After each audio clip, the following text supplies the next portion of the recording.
Hi, this is Scott Garibay, and today we're going to talk about Dungeons & Dragons 5th Edition, and we're going to talk about Strixhaven, and I'm going to tell you what Dungeons & Dragons Strixhaven actually is. In my humble opinion, I think I have a fundamentally new understanding of Strixhaven that no one else has, right? And I'm going to present it to you, and I'm going to explain to you why you are right now, if you are a Dungeons & Dragons 5th Edition Dungeon Master, you are living in a lopsided world. And you are going to have to manage the imbalance that Strixhaven has created for your players. Okay. All right. So I am just, every page I read in Strixhaven and reread in Strixhaven, I'm just poring over this book. And I just see this new era. Strixhaven introduces a new era in Dungeons & Dragons. All right. Let's jump right into this. Okay. So basically, what is Strixhaven, right? I've been reading it enough to know what it is, right?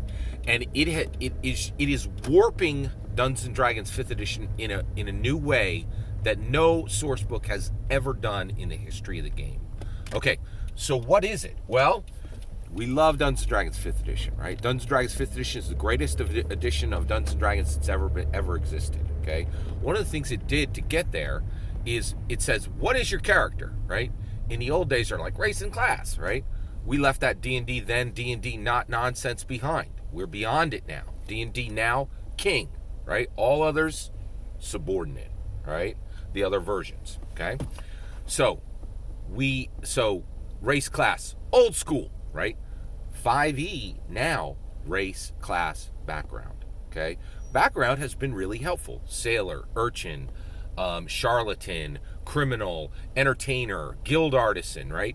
These are backgrounds, okay? Now, what Strixhaven is a high mechanical complexity background expanded to the size of a book.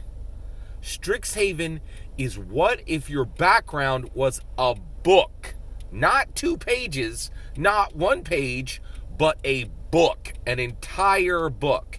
And that background is good and useful and is load bearing, right? For every caster, sorcerer, wizard, cleric, ranger, bard, anything that can cast now has this so basically so the lopsidedness is if you choose a caster class, you have just been given hundreds of pages of detail on your background. Hundreds of pages, right? And what ends up happening is not only does it serve as your background, but it serves as your future, okay? So right now, okay, I have a wizard in the 5th edition game that I'm playing in, okay? And this wizard character, right, they're playing in Fallen Greenwald. We're playing in Fallen Greenwald. It's being run by one of the player DMs in my current Sunday game, right? 5th edition, and this wizard character, right? Not basically this wizard is it's really cool. We're playing in this Fallen Greenwald campaign, and what it is it's Camelot in Dungeons and Dragons, and Camelot with dragons in the middle of it. It's very kind of a Camelot themed fantasy story, right?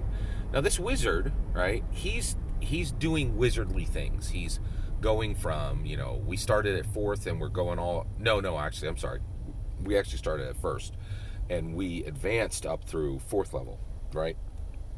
Now here's the thing: when we're probably going to cap out around 8, right?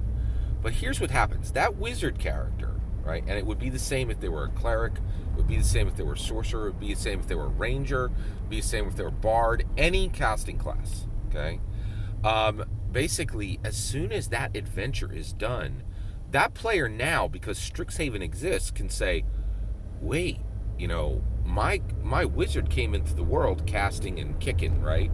How did he get there? Well, he got there because he was trained as an apprentice and then trained as a pledge mage in Strixhaven. But wait a second.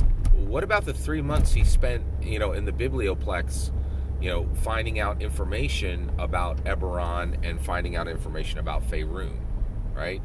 What about the duels he had?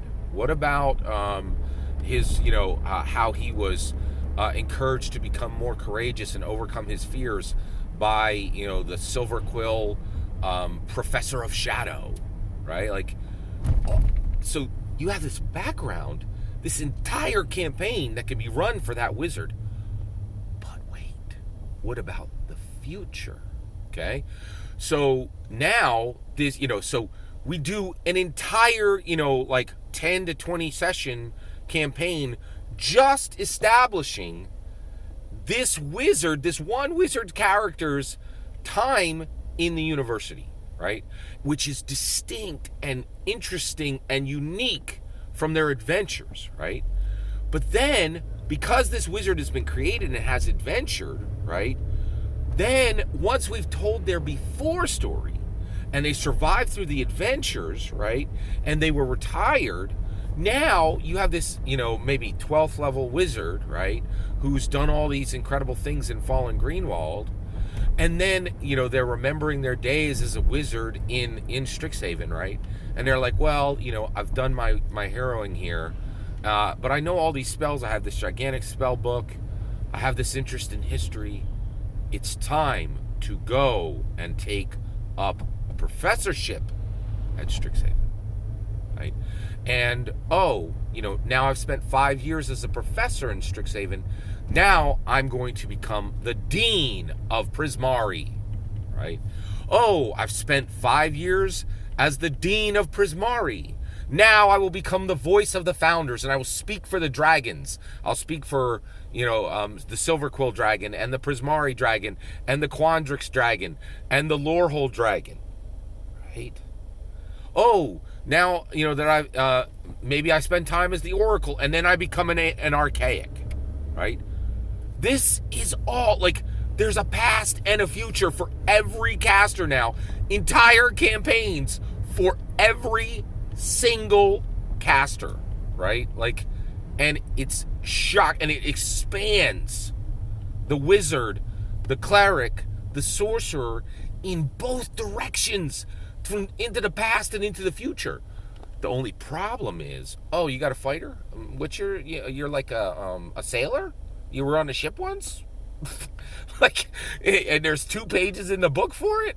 One of the things that is a problem with Strixhaven is it makes the caster classes so dope and gives them so many campaign options that everybody else, every other class is starving, right? Like, they're starving in comparison, right? And you have to manage that as an alpha dungeon master, as a D&D 5e dungeon master who has responsibilities, who has options, and who has a world filled with not just combat complexity, but now high complexity on social interactions.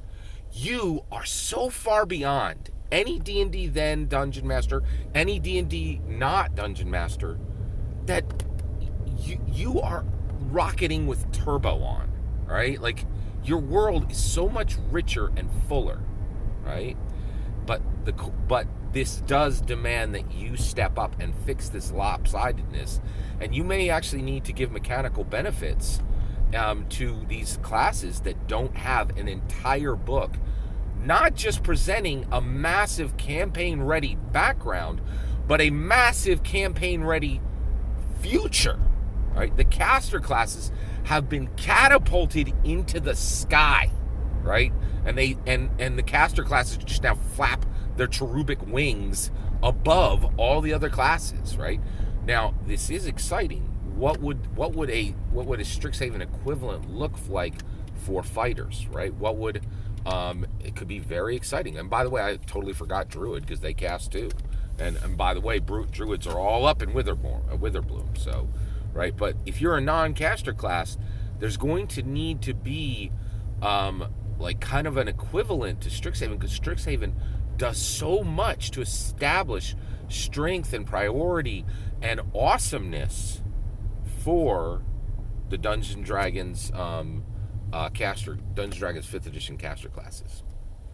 all that's my opinion. Do you see this? Do you just see how Strixhaven has cracked the D&D 5e foundation, and from above, this beautiful shining new crystal like floor that is the new foundation from which we will launch to higher heights. Strixhaven is massive. The magnitude of it, there hasn't been a book like it in 47 years, right? It really, really, this is why I've been saying for so long, get on 5e. Nothing else like this is happening in any other game. The communities are not talking about it. There aren't extended resources being powerfully leveraged to make all of this slot into place in your campaign in a way that brings options that nothing else in the world really presents, right? 5e is truly incredible, and we are really, really, really moving into something unique and special. All that is my opinion. I'd love to hear your thoughts. Let me know in the comments below. Please consider liking and subscribing, and have a wonderful millennium.